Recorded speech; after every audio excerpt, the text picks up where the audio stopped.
છે. હું તમને એક સરસ ઓપન ચેલેન્જ આપું છું. તમે હમણાં બધા નગર ટૂરમાં જવાના. 80,000 સ્વયંસેવકમાંથી કોઈ પણ એક સ્વયંસેવક તમને રસ્તામાં મળે એને ઊભો રાખવાનો. એને કહેવાનું પ્રમુખ સ્વામી સાથે તારો પર્સનલ ટચ છે. એટલે 80,000માંથી 15,000 સ્વયંસેવકો તમને એમ કહેશે કે હું જન્મ્યો ને મારું નામ પ્રમુખ સ્વામી પાડેલું એમના ખોળામાં લઈને.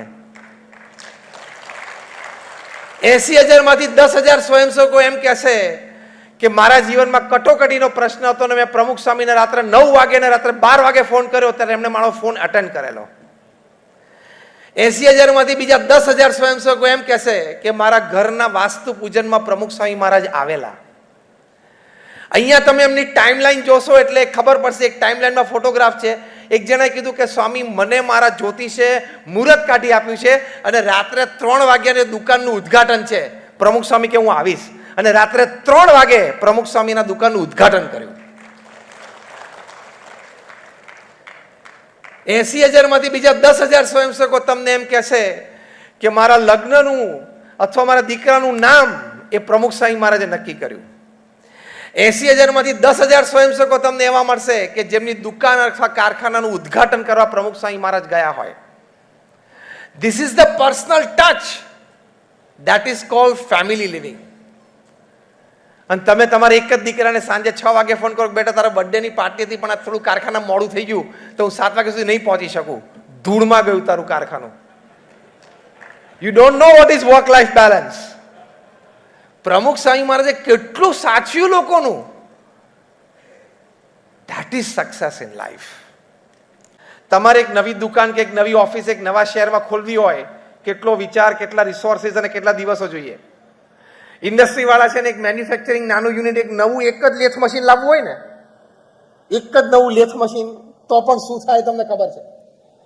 પ્રમુખ સ્વામી મહારાજે 51 વર્ષની ઉંમર પછી 95 સુધી એટલે 45 વર્ષમાં 1300 hospital, hostel, school, college, community centre, સંસ્કાર કેન્દ્ર, હરિમંદિર, મંદિર અને અક્ષરધામ 45 વર્ષમાં 1300 સંસ્થાઓ ઊભી કરી. એટલે દર 15મા દિવસે એક નવી સંસ્થા, દર 15 દિવસે એક જમીન મળી જવી, સંપાદન થવી. એ જમીન ઉપર શું કરવું છે, હોસ્પિટલ, હોસ્ટેલ, સ્કૂલ, કોલેજ એ નક્કી થવું. અમે નોન પ્રોફિટ ઓર્ગેનાઇઝેશન છે એટલે ફંડ રેઝ થવા. અમારા આર્કિટેક્ટ પ્લાન્સ ડિઝાઇન કરે, પ્લાન્સ ગવર્મેન્ટમાં પાસ થવા, પછી ખાતમુહૂર્ત થવું, એ જમીન લીગલી ક્લિયર થવી, ઇમારત બાંધવી, ટેન્ડર ડિશ આઉટ થાય, ટેન્ડર પાસ થાય, પછી ઇમારત બંધાય. ત્યાં 5-25 અમારા સમર્પિત સ્વયંસેવકો જોઈએ એ મળી જવા, 15-20-50નો સ્ટાફ મળી જવો, એનું ઉદ્ઘાટન સમારોહ થવો અને હોસ્પિટલ, હોસ્ટેલ, સ્કૂલ, કોલેજ સમાજને ડેડિકેટ થવું. અમે આખી જે છેલ્લા 1 મિનિટમાં જમીન સંપાદનથી ઉદ્ઘાટન સુધીની કથા કરી એ દર 15મા દિવસે પ્રમુખ સ્વામીએ 45 વર્ષ સુધી ચાલુ રાખી. તમે તમારી જાતને એક સરખાવજો કે મારે એક નવું યુનિટ ખોલવું હોય, એક નવી દુકાન, એક નવો શોરૂમ કરવો હોય તો શું થાય છે નવા શહેરમાં. હા, દર 15મા દિવસે પ્રમુખ સ્વામી કર્યું. એટલે એમના જન્મજયંતિ મહોત્સવમાં આજે 80,000 સ્વયંસેવકો છે. કે અતિ સફળ જે વ્યક્તિ હોય એના જીવનમાં કેવી આદતો હોય, એટલે કે એના વિચારો અને અભિગમો કેવા હોય, એના વર્તણૂક એ કેવા હોય. જીવનમાં આપણે બધાને સફળ થવું છે, હા યા ના? પણ આપણી સફળતાની વ્યાખ્યા ખોટી છે. આપણે એમ સમજીએ છીએ કે આપણી આવક વધી એટલે સફળ થયો, વેપાર, નોકરી, ધંધો વધ્યા એટલે હું સફળ થયો. એ સફળતાનું એક પેરામીટર છે. You should be successful as a businessman, you should be successful as a father, you should be successful as a mother, you should be successful as a brother and a sister, you should be successful as a neighbor, as a relative, as a friend. બધા ક્ષેત્રમાં તમે સફળ થાવ ને તો તમે સફળ કહેવાય. બાકી બિઝનેસમાં સફળ હો and if you are not a good husband or a good father, you are not successful. તમે આખી દુનિયા મેળવી લીધી પણ તમારી જાતને તમે ખોઈ કાઢી. એટલે સફળતા માટે પ્રથમ અગત્યની વાત છે કે આપણે યથાર્થ રીતે એ શબ્દનો અર્થ સમજીએ. આપણે ગ્રોથને સક્સેસ માનીએ છીએ. જીવનની સૌથી મોટી ભૂલ. 5 કરોડમાંથી 10 કરોડનું ટર્નઓવર થયું એટલે આપણે એમ થાય કે હું સક્સેસ તરફ ગયો, તું ગ્રોથ તરફ છું હજી.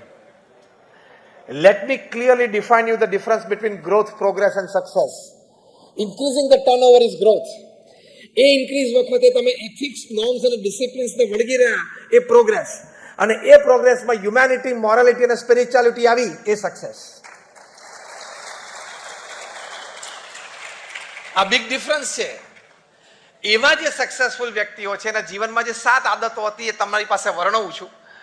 હું ડિટેલમાં એક પણ વર્ણન નહીં કરું, ખાલી 7નું લિસ્ટિંગ કરું છું, એટલે તમને આખા પ્રવચનનો સારાંશ આવી જાય. પહેલી હેબિટ હતી એ લોકોની ઇન્ટેન્સ હાર્ડવર્ક, કઠોર પરિશ્રમ, જેનો કોઈ ઓલ્ટરનેટ નથી. બીજી આદત હતી એથિકલ વર્કિંગ, એટલે નીતિ નિયમ સિદ્ધાંતોને સાથે રાખીને ચાલ્યા. તમે નીતિ નિયમ સિદ્ધાંતને સાથે ન રાખો એટલે you are having a live bomb in your pocket. એટલે નીતિ નિયમ સિદ્ધાંતને ભેગા જ રાખવાના, નહીં તો ગમે ત્યારે હીરોમાંથી ઝીરો થઈ જાય. જેને જેને ક્રિકેટના બોલ સાથે ચેડા કર્યા બધાએ ક્રિકેટ છોડવું પડ્યું. આવે ને લાઈફ ટાઈમ બેન. જેને બેંક સાથે ચેડા કર્યા બધાએ દેશ છોડવો પડ્યો. એટલે ચોખ્ખી દેશી ભાષામાં 2 કામ સારા ઓછા થાય ચાલશે, ખોટું કરતો નહીં. આ બીજી હેબિટ સક્સેસફુલ પીપલની. ત્રીજી હેબિટ છે વર્ક લાઈફ બેલેન્સ. કામ પણ ખૂબ કરવાનું, પુરુષાર્થ પણ કરવાનો, અને ફેમિલી લાઈફ, પર્સનલ લાઈફ પણ બેલેન્સ કરવાની. You are not the visiting card that you hold, you are not the car that you drive, you are not the house that you live in. પ્રમુખ સ્વામી મહારાજ જેમનો જન્મ શતાબ્દી મહોત્સવ ઉજવીએ છીએ અને એ નિમિત્તે આપણે સૌ ભેગા થયા છીએ. એમના જીવનમાં ઇન્ટેન્સ હાર્ડવર્ક, એમના જીવનમાં એથિકલ વર્કિંગ, એમના જીવનમાં વર્ક લાઈફ બેલેન્સ હતું. પ્રચંડ પુરુષાર્થ. 51 વર્ષની ઉંમર પછી એ દુનિયાના 60 દેશોમાં 18,000 ગામો અને શહેરોમાં સમાજ ઉત્કર્ષ માટે વિચરણ કર્યું. 51 વર્ષની ઉંમર પછી 95 વર્ષ સુધી, એટલે 45 વર્ષ સુધી 7.5 લાખ પત્રો એમની ઉપર જે લખાયા એ વાંચ્યા, એનો લેખિત ઉત્તર આપ્યો. At an unbelievable average of reading and answering more than 70 letters a day without a Sunday for 45 years. પ્રચંડ પુરુષાર્થ. એટલે આ બીએપીએ સંસ્થા વિશ્વવ્યાપી થઈ છે.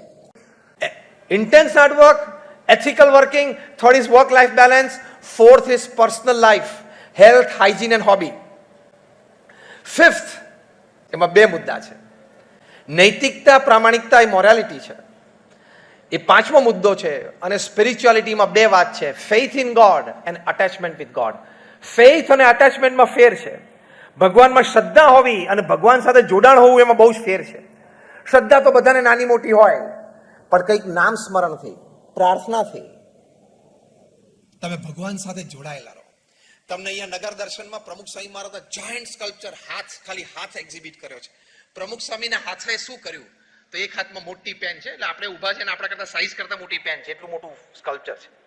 એવા બધા એમના હાથમાં પેન પણ છે, એમના હાથમાં ચાંદલો કરવા માટેની આંગળી પણ છે.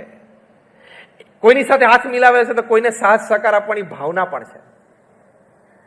એટલે બેલેન્સ, સ્પિરિચ્યુઆલિટી પણ લાઈફમાં હોવી જોઈએ.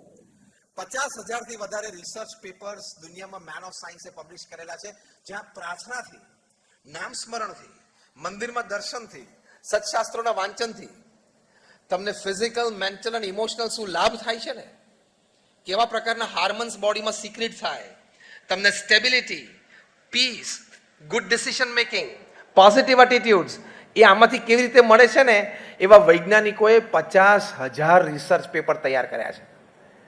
એટલે હવે તો જે પૃથ્વી ઉપર મૂર્ખો હોય ને એ જ કહી શકે કે ભગવાનનું અસ્તિત્વ નથી, અથવા ભગવાનને પ્રાર્થના કરવાથી કોઈ લાભ નથી.